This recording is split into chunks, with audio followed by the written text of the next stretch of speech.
Hi, this is Josh with Lucas & Customs. Today we're working on a 2004 Kia Rio. Today we're doing spark plugs. We're also doing an oil change. We're also going to look over all the fluids, just a basic multi-point inspection. So let's take a look. Since we're doing spark plugs and an oil change, you might want to take the oil cap off before you take everything else off, just because it's part of the things you're going to need to disassemble. You're not going to want to do that because if you do end up dropping a bolt or something like that, there's a couple of 10mm bolts in between these and then under here as well, which you'll see in a second. So always keep this cap closed, just make sure you don't drop anything dumb in there. Nobody wants to dig into a valve cover if you don't have to. So first off, we're going to take a look. There's should be 4 10mm bolts. This car only has 3. It's missing one up here.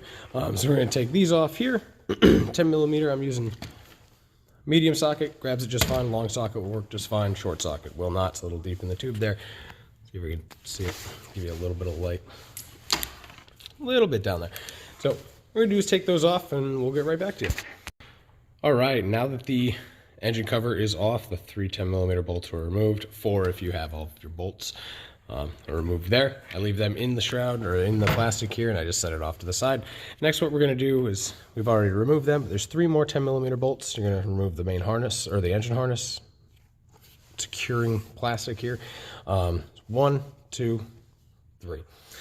So we're going to take those 10mm bolts out. We've already done so, just for ease of access. So we're going to remove it. Just what it does is it gives you room to get to these bolts for the coils right here.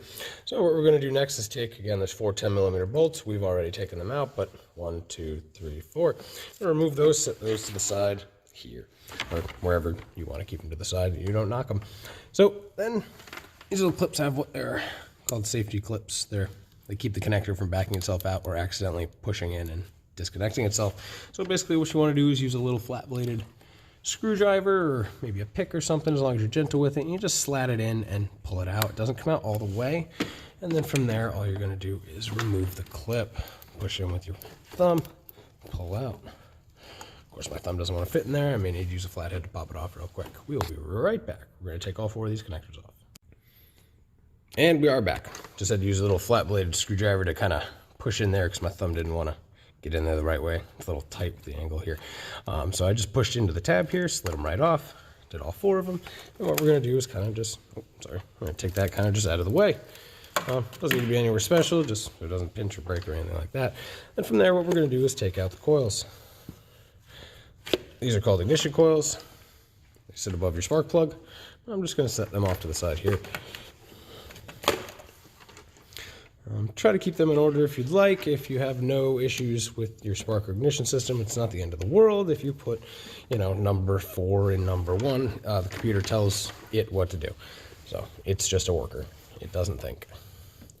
So we are going to keep them in order, just for S's and G's.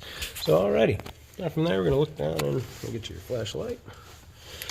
Handy dandy flashlight down there. We're going to take a look, and you can see it does look like a little oily down there. Nothing too bad, but there's a bit of grime down there. Let's see if we can see down here as well. Alrighty, just a little bit of oil. Looks like could use a... Cut myself off there. May look like it needs spark plug gaskets for the valve cover. Could contact the customer and see if they'd be interested in that, but it isn't what they're here for today, so we will talk to them after the fact. Alrighty, so we're going to get these spark plugs out. Spark plug socket, 6-inch extension, a 3/8 ratchet. As soon as we get those out, we'll be right back.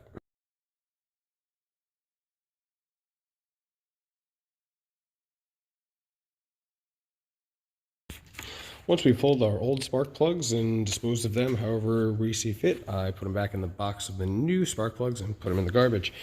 Here we have new AC Delco spark plugs, and we're going to reinsert them the same way we took the old ones out. Only difference is we are going to make sure that we seat the spark plug in the gasket inside of the spark plug socket so it does sit. You don't want to drop it down the hole. And then you change the spark plug gap a little bit. So what we're going to do is slid it in the hole, take the ratchet off, and start it by hand. You don't want to accidentally cross thread these. They will cross thread. So by hand, spin it down until it gets snug. And then from there, put on the ratchet. Now spark plugs have what's called a crush washer. I'll actually show you on this one here. All right, right here. So this is designed to take pressure and then crush. So you're going to feel it get snug, and then it's going to let go slightly and feel loose and then tighten back up. That, when it tightens back up, is what you're looking for. So we're going to spin in here. It's a little snug, and it starts to loosen up, and then she gets tight. And once she gets tight, you don't want to crank too bad. You know, that crush washer is doing the sealing for you. And we take it out. Make sure the spark plug gasket's still in there, and you didn't leave it down the hole. If you did, just reinsert the socket, pull the spark plug back out, and then remove it from there. Then redo those steps. So we're going to do the next two, and then get back to you. We're just about finished up. Now that all the new spark plugs are down in the spark plug holes, and they're all threaded nice and tight, we're going to reinstall the coil packs. Or not coil packs, but the coils, individual coils. So what we're going to do here is set them back. I put them in line here in order. Again, you don't necessarily have to as long as there's an ignition issue, but you always want to tend to keep them in the same spot. So if you do know, if something does happen, you do know, possibly maybe the ignition coil or whatnot. And then we're going to go over here, grab all of our fancy bolts. Not really, small little 10 millimeters. And we're going to thread them back in here. This keeps the ignition coil pressed down tight to the spark plug. Cut myself off there.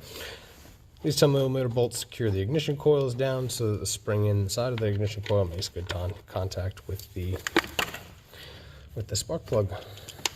So we're just going to make sure all these are nice and started in there, and then we'll run through with the gun and zip them down real quick.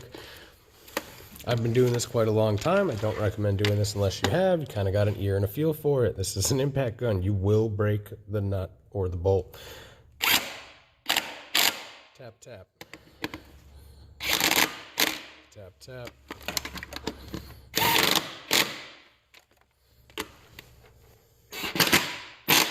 There you go. That's it.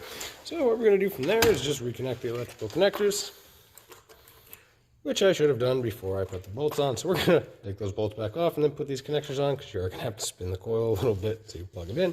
We'll be right back. After getting just a little bit ahead of myself, we have gotten the connectors on. So these bolts do have to be out. Drop the ratchet. These bolts do have to be out so you can move the ignition coil ever so lightly. Pro tip. These little black tabs will fall closed, and then you won't be able to get the clip back onto it. Just make sure that little black tab is pressed out, and you will have no issue. Push from the back side, because if you push into that, obviously, it's going to just push back in. So we're going to reconnect the 3 bolts that are holding the harness to the engine, like so. And then we're going to run through them real quick with the gun as well. So this was the spark plug change on a 2004 Kia Rio. We're just buttoning up the last bits here. And then we'll move on to the oil change. We edited a separate video just for the sake of separation and tutorial purposes. So, everything back together here. It's back in and on. Line those up. Make sure the bolts line up. Send them down. And she's good to go. 2004 Kia Rio spark plug change, 1.6 liter inline 4. Have a great day.